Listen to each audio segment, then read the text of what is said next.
الحمدللہ رب العالمین والصلاة والسلام علی سید الانبیاء والمرسلین اما بعد فاعوذ باللہ من الشیطان الرجیم بسم اللہ الرحمن الرحیم ومن اہل الکتاب من ان تأمنہ بقنطار یؤدہ الیک ومنهم من إن تأمنه بدينار لا يؤديه إليك إلا ما دمت عليه قائما ذلك بأنهم قالوا ليس علينا في الأميين سبيل ويقولون على الله الكذب وهم يعلمون صدق الله العظيم۔ احباب دی وقار، آج ہمیں سورہ آل عمران کی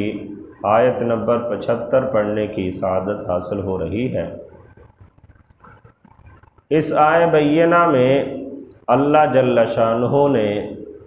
اہل کتاب کے متعلق بیان فرمایا کہ اہل کتاب میں سے کچھ لوگ تو بڑے ایماندار ہیں کہ ان کے پاس اگر کوئی بھی چیز امانت کے طور پر رکھ دی جائے،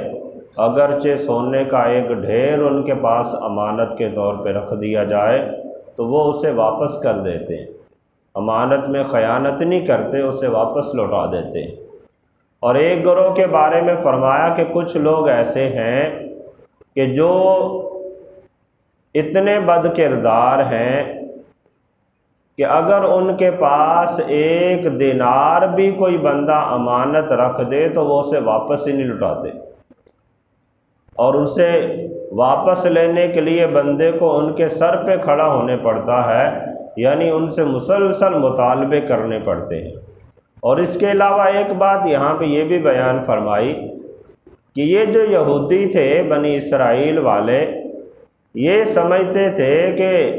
بنی اسرائیل کے علاوہ باقی لوگوں کا مال ہمارے لیے جائز ہے، چاہے جس طرح سے بھی ان کا مال ہڑپ کر لیا جائے، وہ اسے جائز سمجھتے تھے۔ تو اللہ جل شانہ نے اس بات کا یہاں پہ تذکرہ فرمایا ہے، ارشاد فرمایا وَمِنْ أَهْلِ الْكِتَابِ، اور اہل کتاب میں سے بعض لوگ ایسے ہیں مَنْ إِن تَأْمَنْهُ بِقِنْطَارٍ، کہ اگر تم ان کے پاس سونے کا ایک ڈھیر بھی رکھ دو بطور امانت کے، یؤدیہ الیک، تو وہ تمہیں واپس لوٹا دیتے ہیں، یعنی جیسے امانت ان کے پاس رکھی تھی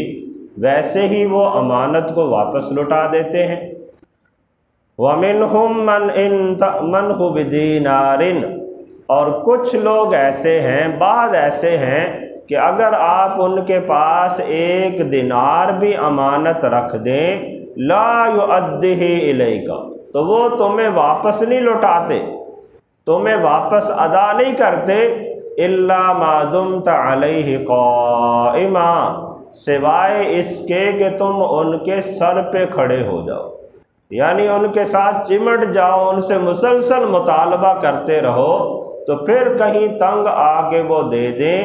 ورنہ وہ امانت میں خیانت کرتے ہیں اور 1 روپے بھی ان کے ہاتھ میں لگ جائے تو وہ واپس نہیں کرتے۔ تو احباب دی وقار، پتہ چلا یہاں پہ اہل کتاب کے 2 گروہوں کا تذکرہ ہو گیا۔ ایک گروہ ایسا ہے کہ جو ایماندار ہیں، یعنی اگر ان کے پاس کوئی امانت رکھ دی جائے تو وہ امانت میں خیانت نہیں کرتے تھے، اور دوسرا گروہ ایسا تھا کہ جو انتہائی زیادہ خائن تھے، امانت میں خیانت کرنے والے تھے، کہ اگر 1 دینار بھی ان کے پاس رکھ دیا جاتا تو وہ اسے واپس نہیں کرتے تھے۔ اسی طرح کا ایک واقعہ حضرت سیدنا ابن عباس رضی اللہ تعالیٰ عنہ سے مروی ہے۔ آپ بیان فرماتے ہیں کہ ایک شخص نے حضرت سیدنا عبداللہ بن سلام رضی اللہ تعالیٰ عنہ کے پاس 1200 اوقیہ سونا رکھا، بہت بڑی مقدار بنتی ہے سونے کی۔ حضرت عبداللہ بن سلام نے اس وقت تک کبھی اسلام قبول نہیں کیا تھا، تو ان کے پاس کسی نے 1200 اوقیہ سونا رکھا، لیکن انہوں نے اسے بعین ہی امانت کے طور پہ اپنے پاس رکھا، جب اس کے صاحب نے مطالبہ کیا تو پورے کا پورا اسے واپس دے دیا۔ جبکہ ایک شخص تھا عزورہ نام کا، اس کے پاس یا اس نے 1 دینار یہودیوں کے ایک عالم کے پاس رکھ دیا۔ عزورہ نام کا ایک یہودی تھا، اس نے 1 دینار یہودیوں کے ایک عالم کے پاس رکھ دیا امانت کے طور پر، تو وہ اسے ہڑپ کر گیا۔ اس نے واپس ہی نہیں کیا، مطالبہ کرتا رہا لیکن وہ خیانت کر گیا۔ تو رب تعالیٰ نے ان کی اس خصوصیات کو اور ان کی اس خصلت کو بیان کرتے ہوئے یہ آیت نازل فرمائی کہ بعض لوگ تو ایسے ہیں کہ جن کے پاس سونے کا ڈھیر بھی رکھ دیا جائے، جیسا کہ حضرت عبداللہ بن سلام کے پاس 1200 اوقیہ سونا رکھا گیا، لیکن انہوں نے بعین ہی اسے واپس کر دیا۔ اور فرمایا بعض لوگ ایسے ہیں کہ 1 دینار بھی ان کے پاس رکھ دیا جائے تو وہ ہڑپ کر جاتے ہیں، جیسا کہ یہودی عالم کے پاس رکھا گیا 1 دینار رکھا گیا تو اس نے وہ بھی واپس نہیں کیا۔ تو احباب ذی وقار، یہ ایسا کرتے کیوں تھے کہ دوسروں کا مال ہڑپ کیوں کر جاتے تھے؟ اس کی وجہ یہ ہے ذالک بأنہم قالوا لیس علینا فی الأمیین سبیل، اس کی وجہ یہ ہے کہ وہ یہ کہتے تھے کہ ان ان پڑھ لوگوں کا مال ہڑپ کرنے پر ان کے لیے کوئی گرفت نہیں ہے۔ وَيَقُولُونَ عَلَى اللَّهِ الْكَذِبَ وَهُمْ يَعْلَمُونَ، اور وہ اللہ کی ذات کے بارے میں دانستہ طور پر جھوٹ باندھتے تھے، انہیں علم ہونے کے باوجود بھی اللہ کی ذات کے بارے میں جھوٹ باندھتے تھے۔ جھوٹ یہی ہے کہ وہ کہتے تھے کہ ہمارے لیے جو بنی اسرائیل کے علاوہ ہیں یا جو اہل کتاب کے علاوہ ہیں ان کا مال ہڑپ کر جانا ہمارے لیے جائز ہے۔ تو اللہ تعالیٰ نے ان کے رد میں فرمایا کہ وَيَقُولُونَ عَلَى اللَّهِ الْكَذِبَ وَهُمْ يَعْلَمُونَ، کہ وہ جانتے ہوئے بھی اللہ کی ذات پہ جھوٹ باندھتے تھے کہ اللہ نے ان کے لیے حلال نہیں کیا، لیکن وہ خود اپنے اوپر حلال کر کے تو یہ کہتے تھے کہ ہمارے لیے اسے حلال کر دیا گیا۔ تو احباب ذی وقار، یہ جو یہودی تھے، بنی اسرائیل والے تھے، ان کے بارے میں مختلف نظریات مفسرین کرام نے بیان کیے ہیں دوسروں کے مال کو ہڑپ کرنے کے حوالے سے۔ ایک نظریہ یہ بیان کیا کہ یہودی اپنے دین کے اندر بڑے متعصب تھے، وہ کہتے تھے کہ جو دین میں ان کا مخالف ہے اس کو قتل کرنا بھی جائز ہے، اور جس طرح سے بن پڑے اس کا مال لے لینا بھی جائز ہے۔ دوسرا نظریہ ان کا یہ بیان کیا کہ یہودی یہ کہتے تھے کہ ہم نعوذ باللہ من ذالک اللہ کے بیٹے ہیں اور اس کے محبوب ہیں، لہذا ساری مخلوق ہماری غلام ہے، اس لیے وہ غیر یہودی کے مال کو اپنے لیے جائز سمجھتے تھے کہ جو بھی یہودی نہیں ہے کہتے تھے یہ تو ہمارا غلام ہے، ہم چونکہ اللہ کے محبوب ہیں لہذا اس کا مال ہڑپ کر لینا یہ ہمارے لیے جائز ہے۔ اور ایک موقف یہ بھی مفسرین کرام نے بیان کیا کہ یہودی مطلقاً غیر کے مال کو حلال نہیں سمجھتے تھے، بلکہ عرب کے جو لوگ نبی علیہ السلام پر ایمان لے آئے، جنہوں نے حضور کی نبوت و رسالت کا اقرار کر کے حضور کے دست اقدس پر سلام قبول کر لیا تھا،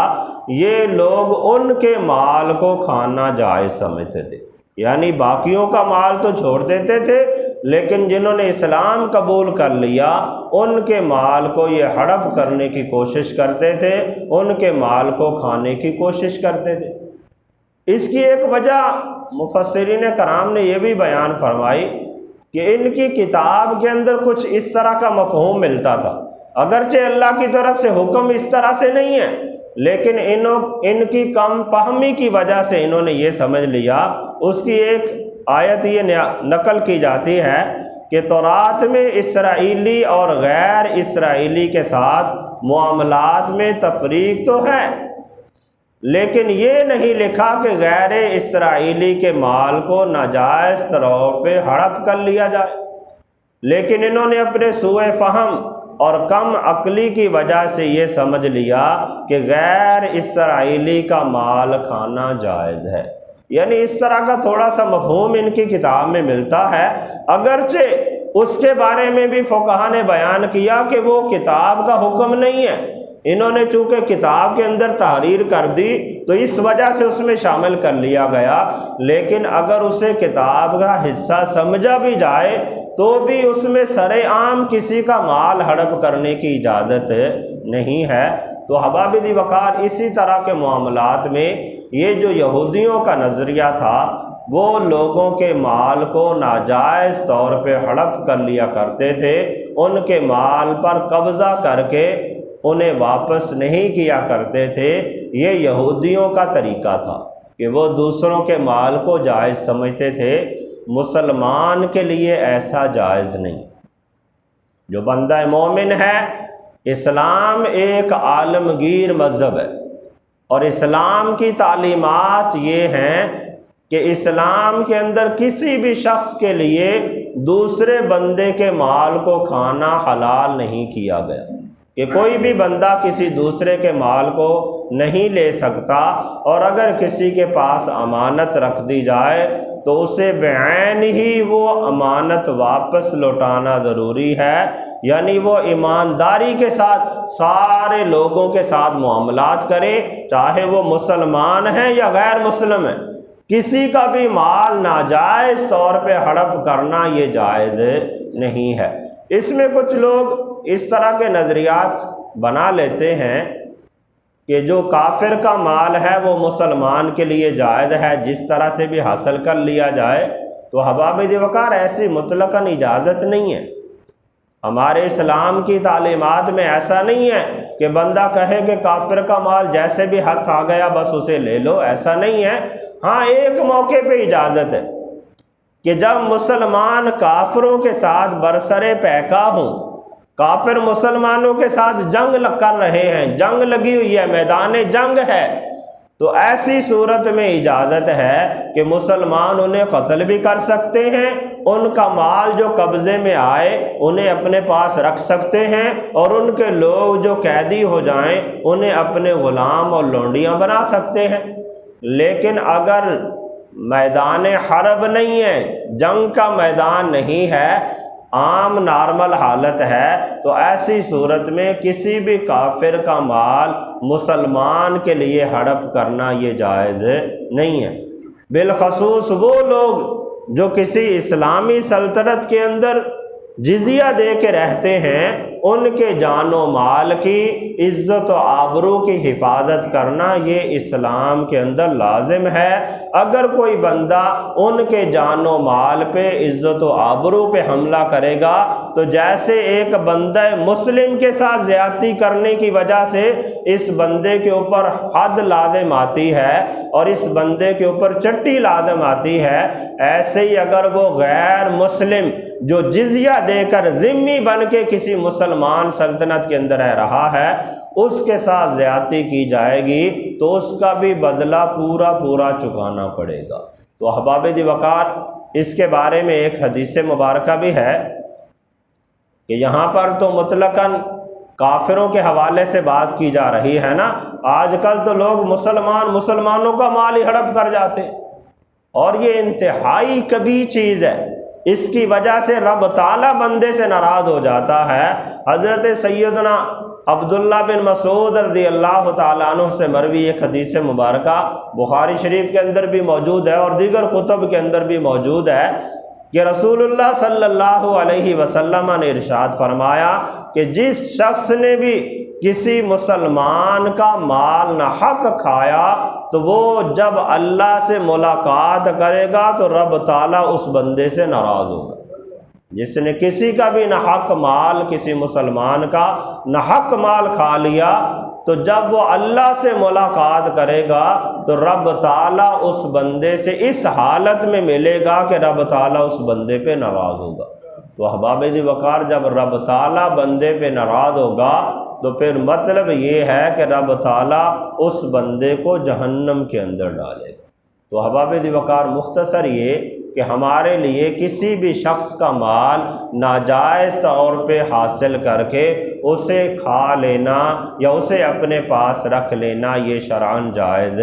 نہیں ہے، نہ ہی مسلمان کا مال آپس میں ناجائز طور پہ لے سکتے ہیں، اور نہ ہی مسلمان کسی غیر مسلم کا مال ناجائز طریقے سے ہڑپ کر سکتے ہیں، کیونکہ اس طرح کا نظریہ رکھنا کہ دین کے علاوہ جو آپ کے دین پر نہیں ہے اس کے علاوہ دین والوں کا مال بغیر کسی وجہ کے ہڑپ کر لینا جائز ہو، یہ یہودیوں کا نظریہ تھا،